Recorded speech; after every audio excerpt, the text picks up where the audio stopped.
It's me, your good pal Mediocrities. I've taken a lot of time off since my last video to consider just what kind of content I want to be making for this channel. I wrote a lot in the meantime, but nothing quite felt right. But good news, I think I've got a better plan now and a few ideas rolling around to kick off 2022.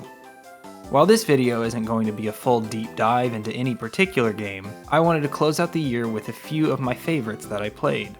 In no particular order, here are my games of the year 2021. Do you know what the hypest moment in fighting games was? Evo Moment 37? Wrong. It was when I ran a set back with Kohaku using Cactus Oki. The cactus rips, but fighting games as a whole rip even harder.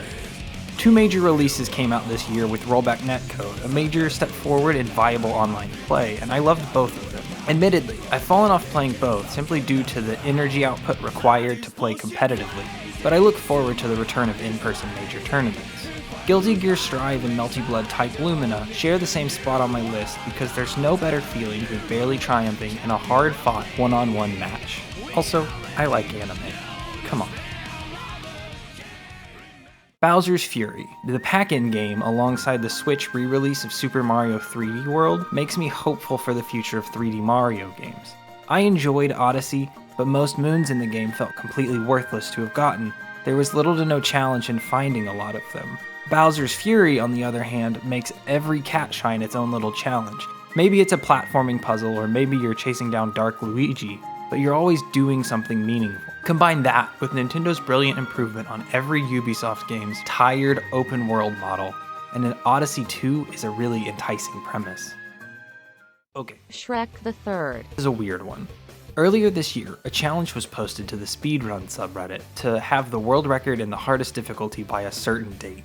The game of choice was wacky, the gameplay was, adequate, and the category was relatively unchallenged. Those 2 or so weeks of reckless runs, integrating new glitches, and practicing infuriating mini-games on Twitch were a blast. And being part of the small community that cropped up around it was a really new experience for me. All in all, for a brief 24 hours, I'm pretty sure I was the fastest Shrek the Third player in the world, and I've been chasing that high ever since. Maybe I'll fight to reclaim that title in 2022. Modern Pokemon games have largely taken player expression out of the game. You walk through a metaphorical, or sometimes literal in Sword and Shield's case, story hallway, and watch someone else's cool tale about Pokemon and evil people ending the world or whatever. Early Pokemon games, particularly the first couple generations, were games where the story wasn't much more complicated than you, an unremarkable 10-ish year old, going on a journey to become Pokemon champion. How you achieved that was your choice. Did you want to catch them all? Or did you simply want to train up one Pokemon, forming a special bond and obliterating every other trainer? The story was yours to make and to tell other kids about in the pre and early internet days. Pokemon's 4th generation falls somewhere in the middle of those two extremes, maybe leaning slightly more towards earlier generations' structures than the latter ones. Brilliant Diamond and Shining Pearl, 2021's Switch remakes, recaptured some of that simplicity, without bogging the player down with Pop telling you about his champion brother and how the world's in danger is how you need to go exactly to this place and do exactly this thing to save it every 10 seconds. My team was my own, completely unique to any team of Mons I've assembled before. Being able to enjoy that feeling again without the chaff of modern entries, but with modern sensibilities, earns the remakes a spot on my list. A lot of my enjoyment of the game has been due in large part to the Pokemon speedrunning community. In my opinion, there's no group of finer folks in the speedrunning world, and there's too many to name. I am not a Pokemon runner myself, but I'm going to continue watching these geniuses continue to get faster for a long time.